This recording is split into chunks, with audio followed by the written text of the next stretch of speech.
Hi and welcome to AudioTUTS.com. My name is Mo Volans, and in this screencast we're going to be taking a look at subtractive synthesis. I'm going to give you a guided tour around a pretty well-known subtractive synthesizer, and after a bit of thought and some suggestions from you guys, I've decided to use Subtractive from Reason. A lot of you will be familiar with the synth, and it's got a clear interface and everything I need to show you the basics of subtractive synthesis. In this session we're going to be looking at oscillators, filters and envelopes. I'm going to split the next session into another group which will look at LFOs, modulators and control mapping. Don't worry if you've not got Subtractive or Reason, because I'm going to show you the same sound that I'm going to build now in a few other synths. There's also some written tutorials on synthesis and building your own patches, so you can take a look at those as well in your own time. So let's get started, and first of all we'll take a look at the oscillator section. Now, oscillators are just the way synths make sound. They're their sound source. Every instrument has a sound source. For instance, guitars use string and pick, a trumpet will use a mouthpiece and tubing, a violin will use string and bow. Oscillators are just the way that synths create sound. In old analog instruments, the synth would simply make its oscillators from the electricity source, and you could alter the waveform from saw to square to sine wave, etc. And modern software synthesizers simply emulate this system. Now on the subtractor, we can see here that the waveform can be selected by simply pressing these arrow buttons. I'm going to use a saw wave to keep things simple. You can see that there's a phase control, an octave control, a semitone control and a fine-tune control. There's also frequency modulation and a mix control, so we can mix between oscillator number 1 and oscillator number 2. I'm going to turn off oscillator number 2 so we can just hear one oscillator working by itself.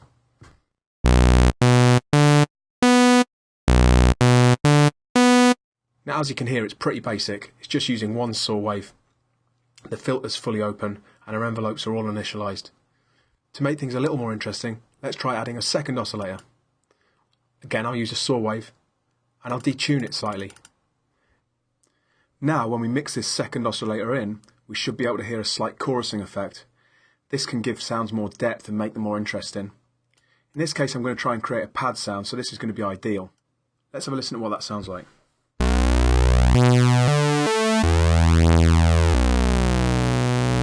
And without the second oscillator.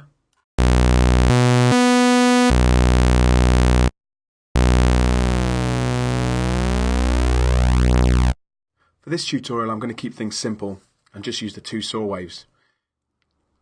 With our two basic oscillators in place, we're ready to move on.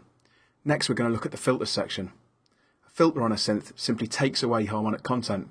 In fact, anything we're going to use from this point, envelopes, LFOs, filters, are all going to subtract from the sound, hence subtractive synthesis.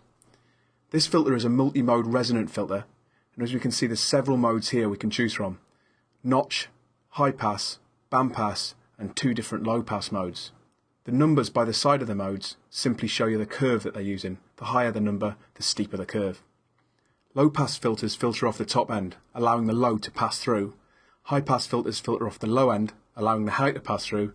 And a band-pass filter will filter a band, sweeping throughout the sound.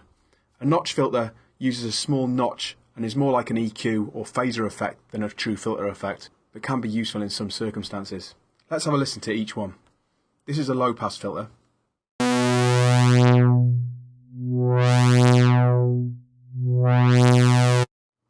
Here's our band pass.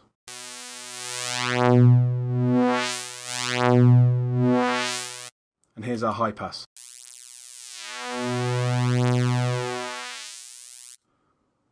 As you can hear, the notch is more of an effect. Now we're going to use a low pass filter here and add some resonance. Simply put, resonance just adds extra harmonics to the sound and makes it richer and more interesting.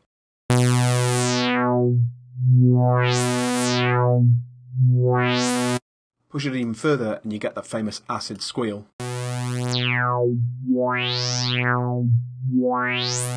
Push it all the way to the top and the filter will start to self-oscillate and create its own sound.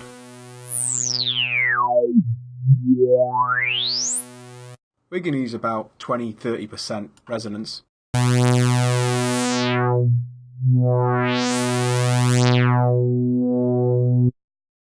Now ideally we want the filter frequency to be moving and dynamic through the sound. We don't really want it to be static. We want it to be a little bit more interesting and involving. So this is where we have to move on to envelopes. Subtractive has 3 envelopes. It has a mod envelope, which can be assigned to any source, a filter envelope, which is obviously hardwired to the filter, and an amplitude envelope, which is hardwired to the volume. We're going to be looking at the filter envelope first and automating the cutoff frequency with the envelope. There's 4 elements in each of these envelopes: attack, decay, sustain, and release. Attack designates the time in which the envelope takes to reach from 0 to its maximum volume. Decay designates the time in which it takes to fall from that max. And sustain designates the constant once the key is held. Release is the amount of time it takes to reach to 0 or fall to 0 after the key is released. In this tutorial, we're just going to be using attack, sustain, and release. I'll go into different configurations and the decay times in future tutorials. So let's dial in some amount, dial in some attack, and some release. We should be able to hear the frequency rise with the attack time. Now currently the release has no action because the amplitude envelope release is at 0. Let's turn that up to match and hear what happens.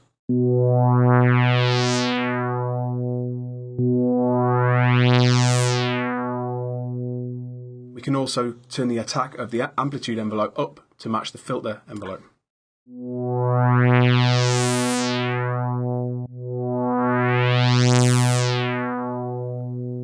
That's quite a nice sound for a string or pad sound, but currently we have the polyphony set to 1, which means it'll only play 1 note at a time, technically monophonic.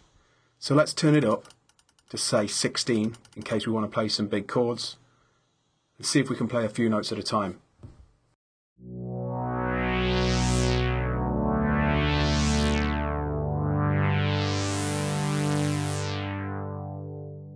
It's starting to sound more and more like a pad or string patch now, and with a few more tweaks from the mod envelope, some LFO and some mod mapping, we should really get a nice sound.